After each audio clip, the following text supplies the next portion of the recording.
तुळजाभवानी मंदिरामध्ये उंदरांनी धुमाकूळ घातलेला आहे। मंदिर बंद केल्यानंतर थेट तुळजाभवानी मातेच्या गाभाऱ्यामध्ये या उंदरांचा संचार सुरू असल्याचं समोर आलेलं आहे।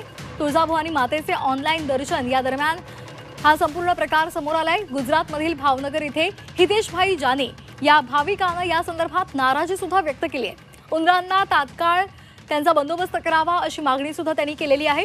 मंदिर बंद केल्यानंतर रात्रभर उंदीर तुळजाभवानी मातेच्या गाभाऱ्यामध्ये वावरत असतात। ऑनलाईन दर्शन घेताना त्यांच्या हे लक्षात आलं आणि त्यांनी ही बाब समोर मांडलेली आहे।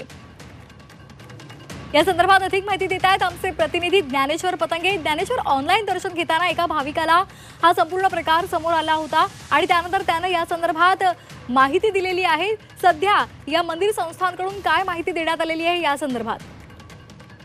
श्वेता, खरं तर मंदिर संस्थांचा भोंगळ कारभार पुन्हा एकदा समोर आलाय असं म्हणावे लागेल, कारण एका भक्तांनी तसा व्हिडिओच मंदिर संस्थांना पाठवला आहे। त्या व्हिडिओमध्ये अत्यंत गंभीर स्वरूपाचा हा व्हिडिओ आहे।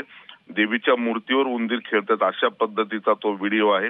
तुळजाभवानी मंदिराच्या गाभाऱ्याचे जे ऑनलाईन दर्शन असतं त्या दरम्यान त्या कॅमेऱ्यामध्ये हा सगळा प्रकार कैद झाला आणि याबद्दल नाराजी सध्या व्यक्त होताना दिसते आहे। एका पुजाऱ्यानं तो व्हिडिओ मंदिर संस्थांना दिला आणि मंदिर संस्थांना सध्या आता जुजबी उत्तरं द्यायला सुरुवात केलेली आहे। त्यांचं म्हणणं असं आहे की एंट्री पॉइंट आणि इतर जे आउटलेट आहेत त्यावर पत्रे बसवलेले आहेत, तिथं एंट्री पॉइंटला बंदोबस्त केलेला आहे जेणेकरून उंदीर आतमध्ये येणार नाही अशी सर्व व्यवस्था मंदिरात केली असल्याचं जरी सांगितलं असलं तरी मंदिरामध्ये असे वारंवार प्रकार होताना दिसत आहेत। यापूर्वी देखील असा एक प्रकार समोर आला होता आणि त्याच अनुषंगाने मंदिराच्या गाभाऱ्याला तडे गेल्याचं प्रकरण सुद्धा घडलं होतं आणि ते प्रकरण पुजाऱ्यांनी निदर्शनास आणून दिलं होतं।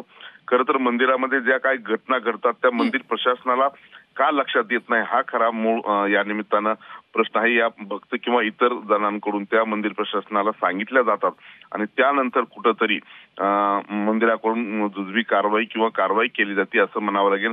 आजच्या या प्रकरणामुळे खरं तर देवीचे जे मौल्यवान दागिने आहेत त्या दागिन्यांना धोका निर्माण होऊ शकतो अशी ती परिस्थिती आहे।